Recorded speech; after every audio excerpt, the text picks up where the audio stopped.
ಧರ್ಮಸ್ಥಳ ವಿರುದ್ಧ ಬುರುಡೆ ಷಡ್ಯಂತ್ರ ಕೇಸ್ನಲ್ಲಿ ದಿನಕ್ಕೊಂದು ಮಹತ್ವದ ಬೆಳವಣಿಗೆ ನಡೀತಾ ಇದೆ. ಈಗ ಧರ್ಮಸ್ಥಳ ವಿರೋಧಿ ಷಡ್ಯಂತ್ರದಲ್ಲಿ ತಮ್ಮ ಹೆಸರು ತಳುಕು ಹಾಕೊಂಡಿರೋ ಬಗ್ಗೆ ಚಿನ್ನಯ್ಯ ಆರೋಪ ಮಾಡಿದ ಬೆನ್ನಲ್ಲೇ ನಟ ಪ್ರಕಾಶ್ ರಾಜ್ ಇವತ್ತು ಸುದ್ದಿಗೋಷ್ಠಿ ನಡೆಸಿ ಸ್ಪಷ್ಟನೆ ಕೊಟ್ಟಿದ್ದಾರೆ. ಚಿನ್ನಯ್ಯನ ಜೊತೆ ಮಾತಾಡಿದ್ದು ನಿಜ ಅಂತ ಒಪ್ಕೊಂಡಿರೋ ಪ್ರಕಾಶ್ ರಾಜ್, ನಾನು ಯಾವತ್ತೂ ಚಿನ್ನಯ್ಯ ಮತ್ತು ಗಿರೀಶ್ ಮಠಣ್ಣವರ್ ಭೇಟಿಯಾಗಿಲ್ಲ. ಫೋನ್ನಲ್ಲಿ ನನಗೆ ಹೇಳಿದ ಸತ್ಯವನ್ನ ಎಸ್ಐಟಿ ಮುಂದೆ ಹೇಳಿದ್ರೆ ನಿನ್ನ ಬಂದು ತಪ್ಕೋತೀನಿ ಅಂತ ಹೇಳಿದ್ದೆ. ಧರ್ಮಸ್ಥಳದ ಬಗ್ಗೆ ಚಿನ್ನಯ್ಯ ವಾಯ್ಸ್ ರೆಕಾರ್ಡ್ ಮಾಡಿ ಕಳಿಸ್ಕೊಟ್ಟಿದ್ದ, ಅದನ್ನ ಮೊಹಾಂತಿ ಅವರಿಗೆ ಕಳಿಸಿದ್ದೆ. ಅದನ್ನ ಬಿಟ್ಟು 200 ಕೋಟಿ ವ್ಯವಹಾರ ಅಂತೆಲ್ಲ ಷಡ್ಯಂತ್ರದ ಬಗ್ಗೆ ನನ್ನನ್ನ ಹೇಳಕ್ ತರಬೇಡಿ. ಧರ್ಮಸ್ಥಳದ ಬಗ್ಗೆ ನಾನ್ಯಾಕೆ ಅಪಪ್ರಚಾರ ಮಾಡ್ಲಿ ಅಂತ ಆರೋಪಗಳಿಗೆ ಸ್ಪಷ್ಟನೆ ಕೊಟ್ರು.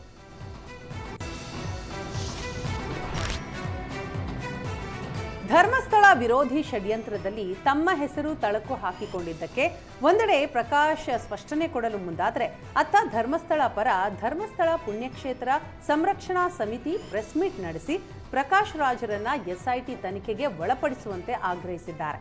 ಸೂಲಿಬೆಲೆ, ಗಿಳಿಯಾರ್, ವಿಕಾಸ್ ಪುತ್ತೂರ್ ಮಾತನಾಡಿ, ಎಸ್ಐಟಿ ಮಧ್ಯಂತರ ವರದಿ ಬಹಿರಂಗಪಡಿಸಬೇಕು, ಷಡ್ಯಂತ್ರ ಮಾಡಿದ್ಯಾರು ಅನ್ನೋದು ಸಹ ಬಹಿರಂಗವಾಗಬೇಕು, ಸಂಚುಕೋರರನ್ನ ಜೈಲಿಗೆ ಕಳುಹಿಸಬೇಕು ಅಂತ ಆಗ್ರಹಿಸಿದರು. ಜೊತೆಗೆ ಚಿನ್ನಯ್ಯನಿಗೆ ಆಮಿಷ ಒಡ್ಡಲಾಗಿತ್ತು ಅಂತ ಆತನೇ ಒಪ್ಪಿಕೊಂಡಿದ್ದಾನೆ. ವೀರೇಂದ್ರ ಹೆಗ್ಗಡೆ ಜೆಂಟಲ್ಮೆನ್ ಅಂತ ಪ್ರಕಾಶ್ ರಾಜ್ ಹೇಳಿದ್ದಾರೆ. ಷಡ್ಯಂತ್ರ ಮಾಡುವಾಗ ಗೊತ್ತಿರಲಿಲ್ವಾ ಅಂತ ಚಕ್ರವರ್ತಿ ಸೂಲಿಬೆಲೆ ಪ್ರಶ್ನೆ ಮಾಡಿದ್ದಾರೆ.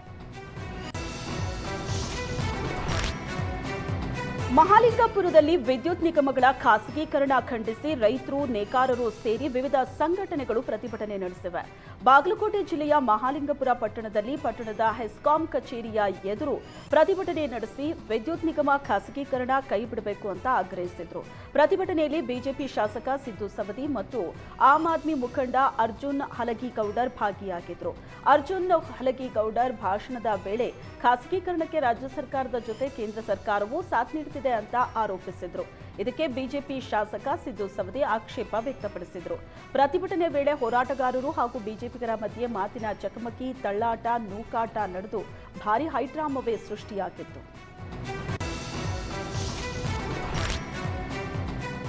ಬಿಡದಿ ಟೌನ್ಶಿಪ್ಗೆ 518 ಎಕರೆ ಭೂಮಿ ಸ್ವಾಧೀನಕ್ಕೆ ಸರ್ಕಾರ ಅಧಿಸೂಚನೆ ಹೊರಡಿಸಿದ್ದು, ಭೂ ಸ್ವಾಧೀನ ವಿರೋಧಿಸಿ ರೈತರ ಹೋರಾಟ ನಡೀತಾ ಇದೆ.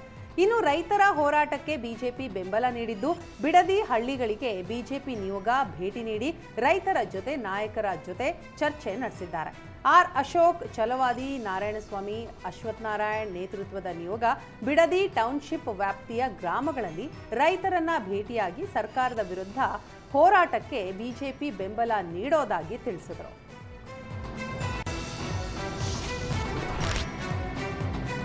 ಬಿಡದಿಯಲ್ಲಿ ರಾಜ್ಯ ಸರ್ಕಾರ ರೈತರ ಭೂಮಿಯನ್ನ ಕಸಿದುಕೊಳ್ತಾ ಇದೆ. ಈ ಮೂಲಕ ರಿಯಲ್ ಎಸ್ಟೇಟ್ಗೆ ಸರ್ಕಾರ ಆದ್ಯತೆ ಕೊಡ್ತಿದೆ ಅಂತ ವಿಜೇಂದ್ರ ವಾಗ್ದಾಳಿ ನಡೆಸಿದ್ದಾರೆ.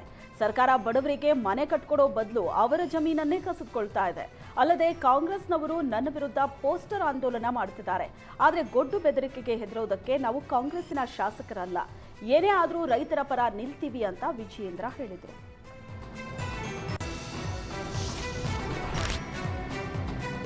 ಬಿಡದಿಯಲ್ಲಿ ಕುಮಾರಸ್ವಾಮಿ ಮತ್ತು ಕುಟುಂಬದ ವಿರುದ್ಧ ಪೋಸ್ಟರ್ ಅಂಟಿಸಿದ್ದಕ್ಕೆ ಕೇಂದ್ರ ಸಚಿವ ಕುಮಾರಸ್ವಾಮಿ ಆಕ್ರೋಶ ವ್ಯಕ್ತಪಡಿಸಿದ್ದಾರೆ. ಕರ್ನಾಟಕದಲ್ಲಿ ಸರ್ಕಾರ ಹೇಗೆ ನಡೆಸುತ್ತಿದ್ದಾರೆ, ಎಷ್ಟು ಚೆನ್ನಾಗಿ ಕರ್ನಾಟಕ ರಾಜ್ಯದ ಜನತೆಯ ರಕ್ಷಣೆ ಮಾಡ್ತಾ ಇದ್ದಾರೆ, ಯಾರಿಗೆ ಏನು ಮಾಡಿದ್ದಾರೆ ಎಲ್ಲವನ್ನು ಮುಂದೆ ಹೇಳ್ತೇನೆ ಅಂತ ಹೇಳಿದ್ರು. ಈ ಮೂಲಕ ಕುಮಾರಸ್ವಾಮಿ ಸರ್ಕಾರದ ವಿರುದ್ಧ ದಾಖಲೆ ಬಿಡುಗಡೆ ಮಾಡ್ತಾರಾ ಅನ್ನೋ ಅನುಮಾನ ಹುಟ್ಟುಹಾಕಿದೆ.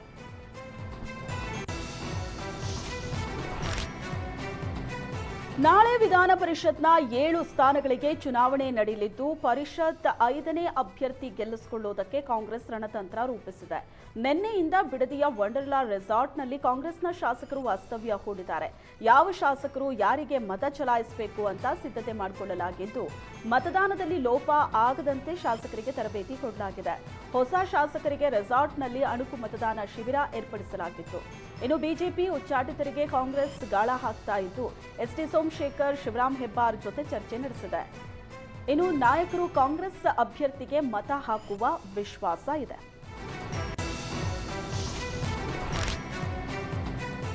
ಮುಖ್ಯಮಂತ್ರಿ ಆದ ಬಳಿಕ ಮೊದಲ ಬಾರಿಗೆ ಡಿಕೆ ಶಿವಕುಮಾರ್ ನಾಳೆ ತಿರುಪತಿ ತಿಮ್ಮಪ್ಪನ ದರ್ಶನಕ್ಕೆ ತೆರಳುತ್ತಾ ಇದ್ದಾರೆ. ನಾಳೆ ಸಂಜೆ 6:30ಕ್ಕೆ ವಿಶೇಷ ವಿಮಾನದಲ್ಲಿ ಪ್ರಯಾಣ ಬೆಳೆಸುವ ಡಿಕೆಶಿ ಶುಕ್ರವಾರ ಬೆಳಿಗ್ಗೆ ತಿರುಪತಿ ವೆಂಕಟೇಶ್ವರನ ದರ್ಶನ ಪಡೆದು ನಂತರ ಶುಕ್ರವಾರ ಬೆಳಿಗ್ಗೆ 11:30ಕ್ಕೆ ವಾಪಸ್ಸಾಗಲಿದ್ದಾರೆ. ಸಿಎಂ ಹುದ್ದೆ ಏರುವ ಮುನ್ನವೂ ಡಿಕೆ ಶಿವಕುಮಾರ್ ತಿಮ್ಮಪ್ಪನ ದರ್ಶನ ಪಡೆದಿದ್ರು. ಇದೀಗ ಮುಖ್ಯಮಂತ್ರಿ ಗದ್ದುಗೆ ಏರಿದ ನಂತರ ತಿಮ್ಮಪ್ಪನ ದರ್ಶನಕ್ಕೆ ಮುಂದಾಗಿದ್ದಾರೆ. ಶಾಸಕ ಜಮೀರ್ ಅಹಮದ್ಗೆ ಡಿಸಿಎಂ ಸ್ಥಾನ ಕೊಡಬೇಕು ಅಂತ ಅಭಿಮಾನಿಗಳ ಆಗ್ರಹ ದಿನದಿಂದ ದಿನಕ್ಕೆ ಹೆಚ್ಚಾಗ್ತಲೇ ಇದೆ. ಇವತ್ತು ರಾಯಚೂರಲ್ಲಿ ಬೆಂಬಲಿಗರು ಜಮೀರ್ಗೆ ಡಿಸಿಎಂ ಸ್ಥಾನ ಸಿಗಬೇಕು ಅಂತ ದರ್ಗಾದಲ್ಲಿ ಪ್ರಾರ್ಥನೆ ಸಲ್ಲಿಸಿದ್ರು. ಇದೇ ವೇಳೆ ಮಾತಾಡಿದ ಅಭಿಮಾನಿಗಳು, ನಾವು ಕಾಂಗ್ರೆಸ್ ಹೈಕಮಾಂಡ್ ಬಳಿ ಭಿಕ್ಷೆ ಕೇಳ್ತಾ ಇಲ್ಲ, ನಮ್ಮ ಹಕ್ಕನ್ನ ಕೇಳ್ತಾ ಇದ್ದೀವಿ. ಜಮೀರ್ ಅಹಮದ್ಗೆ ಸಚಿವ ಸ್ಥಾನ ಕೊಡಬೇಕು, ಜಮೀರ್ನನ್ನ ದೂರ ಇಟ್ಟು ಸರ್ಕಾರ ಮಾಡಿದ್ದು ಸರಿಯಲ್ಲ ಅಂತ ಆಕ್ರೋಶ ಹೊರಹಾಕಿದ್ರು.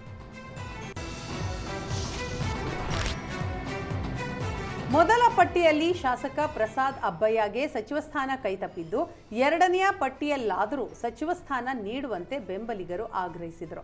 ರಾಯಚೂರಿನ ದಲಿತ ಬಲಗೈ ಸಮುದಾಯದವರು ಪ್ರಸಾದ್ ಅಬ್ಬಯ್ಯ ಪರ ಬ್ಯಾಟ್ ಬೀಸಿದ್ರು.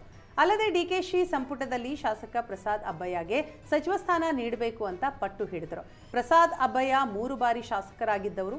ಕಾಂಗ್ರೆಸ್ನ ಬಲವರ್ಧನೆಗಾಗಿ ಶಾಸಕ ಪ್ರಸಾದ್ ಅಬ್ಬಯ್ಯಗೆ ಸಚಿವ ಸ್ಥಾನ ನೀಡುವಂತೆ ಅಭಿಮಾನಿಗಳು ಒತ್ತಾಯಿಸಿದರು.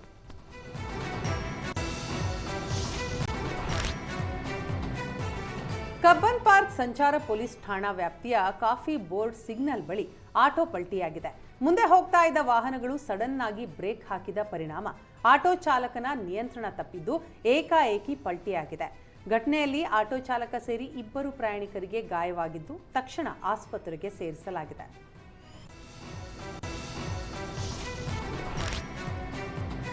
ವಿಧವೆ ಮೇಲಿನ ವ್ಯಾಮೋಹಕ್ಕೆ ಬಿದ್ದು ಪತ್ನಿಗೆ ಪತಿಯೇ ಇಲಿಪಾಷಾಣ ಕುಡಿಸಿ ಕೊಲೆ ಮಾಡಿದ್ದಾನೆ. ಬೆಳಗಾವಿಯ ಗೋಕಾಕ್ ತಾಲೂಕಿನ ತಿಂದಿಕುರಬೇಟ ಗ್ರಾಮದಲ್ಲಿ ಈ ಘಟನೆ ನಡೆದಿದೆ. ವಿಧವೆ ಮೇಲಿನ ಮೋಹಕ್ಕೆ ಪತಿ ಸಂತೋಷ್ ಪತ್ನಿ ಸಕ್ಕುಬಾಯಿಗೆ ವಿಷ ಕುಡಿಸಿದ್ದಾನೆ. ಅಧಿಕ ಮಾಸ ಹಿನ್ನೆಲೆ ಸಂತೋಷ್ ಹಾಗೂ ಸಕ್ಕುಬಾಯಿ ದೇವಸ್ಥಾನಕ್ಕೆ ತೆರಳಿದ್ರು. ಈ ವೇಳೆ ತಂಪು ಪಾನೀಯದಲ್ಲಿ ಇಲಿಪಾಷಾಣದ ಜೊತೆ ಬಳೆಚೂರುಗಳನ್ನು ಹಾಕಿ ಕುಡಿಸಿದ್ದಾನೆ. ಆಗ ಪತ್ನಿ ಸಕ್ಕುಬಾಯಿಗೆ ಪ್ರಜ್ಞೆ ತಪ್ತಾ ಇದ್ದಂತೆ ಕತ್ತು ಹಿಸುಕಿ ಕೊಲೆಗೈದಿದ್ದ ಸಂತೋಷ್ ಪೊಲೀಸರ ಬಳಿ ನಾಟಕ ಮಾಡಿದ್ದ. ಅಲ್ಲದೆ ಕೊಲೆಯನ್ನ ಅಪಘಾತ ಅಂತ ಬಿಂಬಿಸೋದಕ್ಕೆ ಪತ್ನಿಯನ್ನ ಬೈಕ್ನಿಂದ ಬೀಳಿಸಿದ್ದ. ಇದೀಗ ಮರಣೋತ್ತರ ಪರೀಕ್ಷೆಯ ಪ್ರಾಥಮಿಕ ವರದಿಯಲ್ಲಿ ಇದು ಕೊಲೆ ಅಂತ ಸಾಬೀತಾಗಿದ್ದು ಪೊಲೀಸರ ಬಳಿ ತಪ್ಪೊಪ್ಪಿಕೊಂಡಿದ್ದಾನೆ.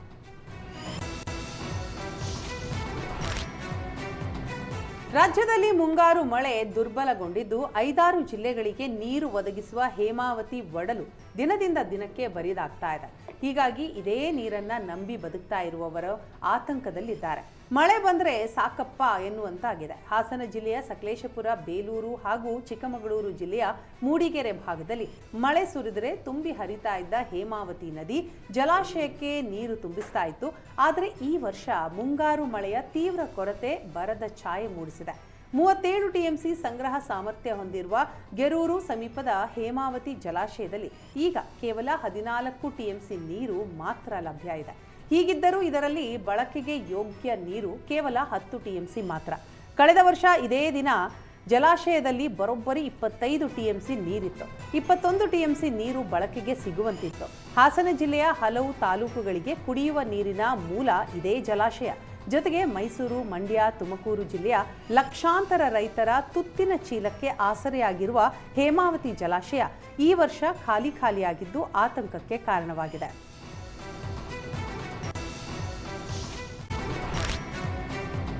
ಮೈಸೂರು ಜಯದೇವ ಹೃದ್ರೋಗ ಆಸ್ಪತ್ರೆಯಲ್ಲಿ ದಿನೇ ದಿನೇ ರೋಗಿಗಳ ಸಾವು ಹೆಚ್ಚಾಗ್ತಿದೆ. ನೆನೆ ಒಂದೇ ದಿನ 11 ಮಂದಿ ರೋಗಿಗಳು ಸಾವನ್ನಪ್ಪಿದ್ದು ಸಾರ್ವಜನಿಕರು ಈ ಆಸ್ಪತ್ರೆಯ ಮೇಲಿನ ವಿಶ್ವಾಸವನ್ನೇ ಕಳ್ಕೊಳ್ಳುವಂತೆ ಮಾಡಿದೆ. ರೋಗಿಗಳ ಮರಣ ಮೃದಂಗದ ಹಿಂದೆ ಆಸ್ಪತ್ರೆ ಸಿಬ್ಬಂದಿ ನಿರ್ಲಕ್ಷ್ಯವಿದೆ ಅನ್ನೋ ಆರೋಪ ಇದೆ. ಆಸ್ಪತ್ರೆಗೆ ದಾಖಲಾದ ರೋಗಿಗಳನ್ನ ಸರಿಯಾಗಿ ನೋಡಿಕೊಳ್ಳಲ್ಲ. ಆಸ್ಪತ್ರೆಯಲ್ಲಿ ವೈದ್ಯರಿಲ್ಲದೆ ಸರಣಿ ಸಾವು ಸಂಭವಿಸಿದೆ ಅನ್ನೋ ಆರೋಪ ಇದೆ. ಈ ಬಗ್ಗೆ ಜನ ವಿಡಿಯೋ ಮಾಡಿ ಅಸಮಾಧಾನ ಹೊರಹಾಕ್ತಿದ್ದಾರೆ. ಅಗತ್ಯ ಇದ್ದಷ್ಟು ವೈದ್ಯರಿಲ್ಲ, ಇರೋ ವೈದ್ಯರು ಸಹ ಸರಿಯಾದ ಸಮಯಕ್ಕೆ ಆಸ್ಪತ್ರೆಗೆ ಬರ್ತಾ ಇಲ್ಲ. ನೈಟ್ ಶಿಫ್ಟ್ನಲ್ಲಂತೂ ಡಾಕ್ಟರ್ಗಳೇ ಇಲ್ಲ. ಇದರಿಂದ ರೋಗಿಗಳಿಗೆ ಹಾಗೂ ಎಮರ್ಜೆನ್ಸಿ ಕೇಸ್ಗಳಿಗೆ ತೊಂದರೆ ಆಗ್ತಾ ಇದೆ ಅಂತ ಸಂಬಂಧಿಗಳು ಆಕ್ರೋಶ ಹೊರಹಾಕಿದ್ದಾರೆ.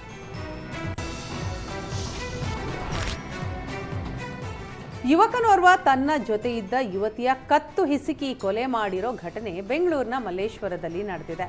ಲಿವ್ ಇನ್ ರಿಲೇಷನ್ನಲ್ಲಿದ್ದ ಯುವತಿಯನ್ನ ಯುವಕ ಕೊಲೆ ಮಾಡಿ ಎಸ್ಕೇಪ್ ಆಗಿದ್ದಾನೆ. ಕಳೆದ ಶನಿವಾರವೇ ಕೊಲೆ ನಡೆದಿದ್ದು ಇದೀಗ ಘಟನೆ ತಡವಾಗಿ ಬೆಳಕಿಗೆ ಬಂದಿದೆ.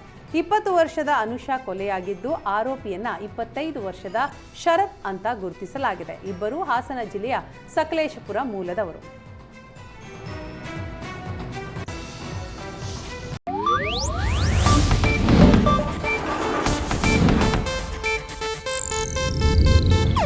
ಇದು ಏಷ್ಯಾನೆಟ್ ನ್ಯೂಸ್ ನೆಟ್ವರ್ಕ್ ಪ್ರಸ್ತುತಿ.